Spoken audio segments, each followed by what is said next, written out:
Hello and thank you for joining me. Tonight I'm going to be discussing a great verse, and I'm going to dig into it here. So let me go ahead and start. Let's not waste time. Let's move on into it. You've heard this before, so let me go ahead and read it. Eloi, Eloi, lama sabachthani, which is being interpreted, my God, why hast thou forsaken me? We read this at the crucifixion of Jesus Christ. Now, if you're like me, that may have been something you pondered. I know when I first read that, I thought, why does Jesus feel like he's been forsaken on the cross? And ultimately, I accepted the fact that Jesus Christ was a man here on earth. He is God, but he walked the earth as a man, and he'd just been through a terrible torture, and he was on the cusp of death. He was right about to die. As a matter of fact, the very next verse or two, he does die. He lets out a cry, and then he gives up the ghost, according to the King James. So, I kind of just said, well, he's broken. He's physically broken at this point. And I came to realize later that I was wrong. It's much deeper than that, and it's much better than that. If you look just a little further into the verse, right thereafter he dies, and right after that, now the veil of the temple was rent down in twain from top to bottom. The clouds thundered. I mean, there's a lot of sign there that came. But right after that, they realized that this was the Christ.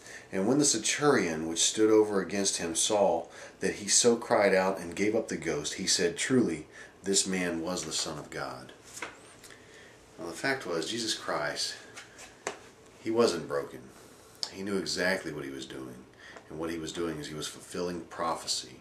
And in doing so, many of the Jews, I suspect, if not all, but definitely many of the schooled and educated Jews realized that was the Messiah up there on the cross. And let me show you where I'm getting this from. I'm going to turn to Psalm 22. In Psalm 22 we read, and David wrote his tribute with the authorship of this. My God, why hast thou forsaken me?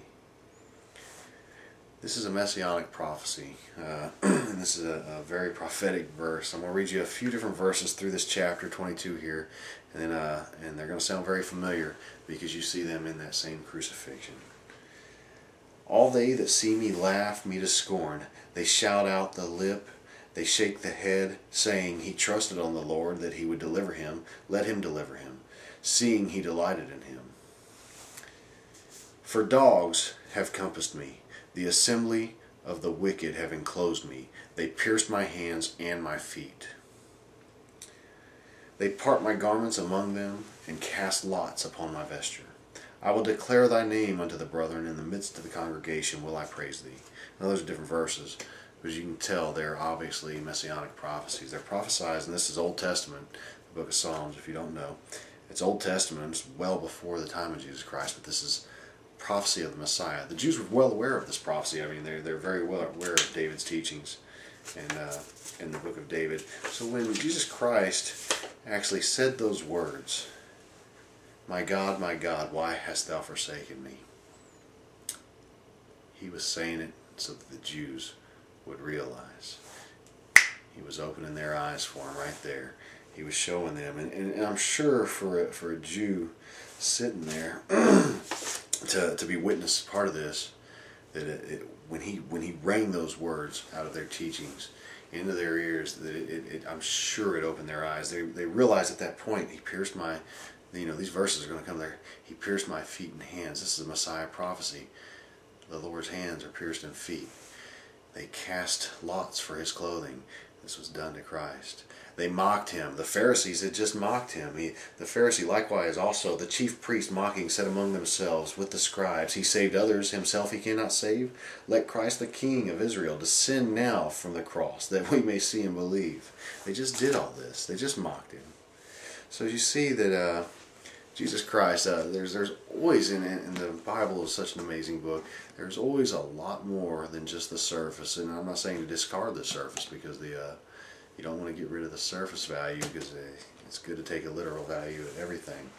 But there is so much in the Word of God. It's amazing, and I'm continually amazed and enjoy the study of it, and I enjoy sharing it with you too.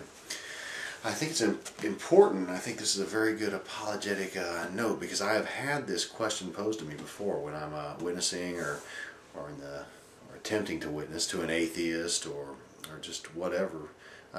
This question might come up. Oh yeah, as a matter of fact, to take it even further, one time I was surfing on the internet and I came across I forget the title of the website, but basically the website was saying that Jesus Christ was just a deranged man who truly believed he was the Messiah, and when they finally crucified him on the cross, that he realized right before he died that God was not going to save him, and up to that point he believed that God was going to save him. So he screams out, my God, why hast thou forsaken me? And this website was built on that whole premise. Little did they know, just as David says, their eyes were not open. Little did they know the prophecy in that statement. So this is good apologetic material, and it's good to know when someone brings it up to you and says, well, why does God feel like, why does Jesus feel like God the Father has left him at the cross? That opens up a good door for you. Take it to Psalm 22. Hope you enjoyed this message, and we'll talk again.